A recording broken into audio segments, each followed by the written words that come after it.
Hi, do you sometimes feel frustrated that people are not responding to your social media posts? I am Ruthida Kajumba, marketing strategist for women entrepreneurs, and I know that you're not the only person who is going through this, and I know if it will encourage you that almost everyone, actually everyone that has done marketing, especially online, has gone through this challenge. I myself have gone through it as well, and I know exactly how it feels when you create your beautiful content and post it out there. You put it on Facebook, on Instagram, or wherever you're posting your content, and people do not respond. So I'm going to share with you a few tips that are going to help you overcome this challenge. And the very first one is that you have to create content that is meant for your ideal clients.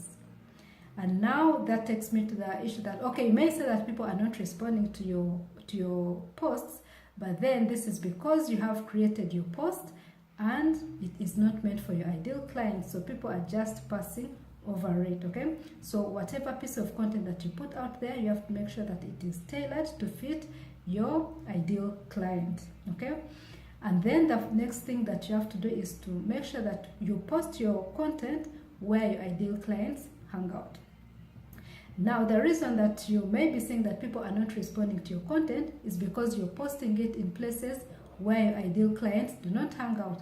I'll give an example of there's so many people that post their content on their Facebook profile.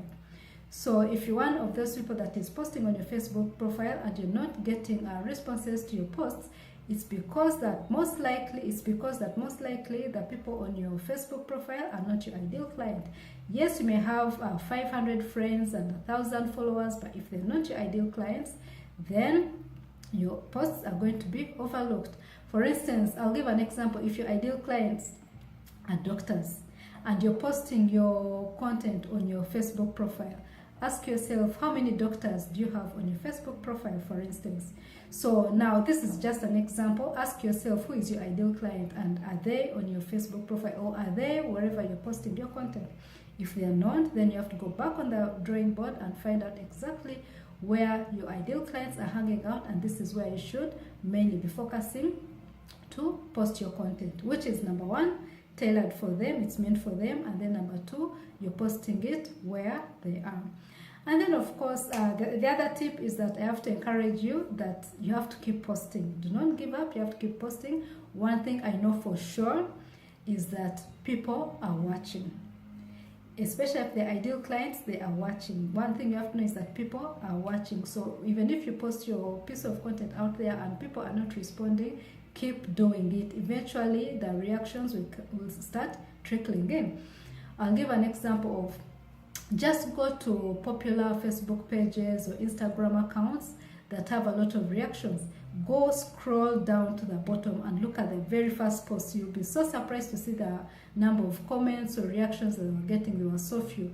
So if these people gave up, they would not have the kind of following they have. They would not have the kind of reactions they're getting with their posts today. But they did not give up and they continued to post.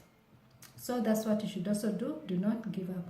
And then lastly, what I would like to tell you is that if you want reactions on your posts, then you have to have calls to action. It may not be always, but it has to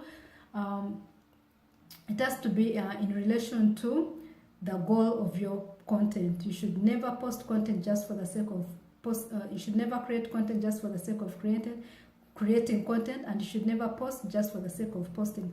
You always have to have a goal and a reason as to why you're creating that content.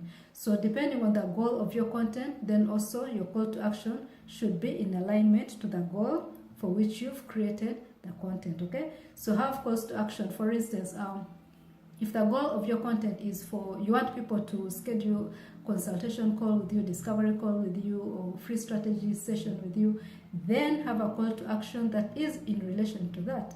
If you want people to sign up, let's say for your free content, for your freebie, then your call to action should be in relation to that. Ask them to sign up. Do not assume that people are mind readers. If in your head you want people to sign up for your freebie, do not assume that everyone knows what's in your head, that you want them to sign up for your freebie. Tell them what to do, okay?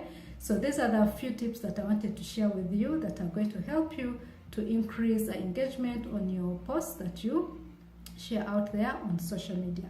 If you have any questions, feel free to leave your questions in the comment section of this blog post, or you can send an email to clientcare@rothidakajumba.com, and your questions or concerns will be answered to. And if you need one-on-one support, you can find a link below that is going to take you to where you can sign up for a free consultation call with me. Otherwise, that's what I had to share with you today. And don't forget to come back next Tuesday for my next blog post. Until next time, goodbye for now. Thank you for passing.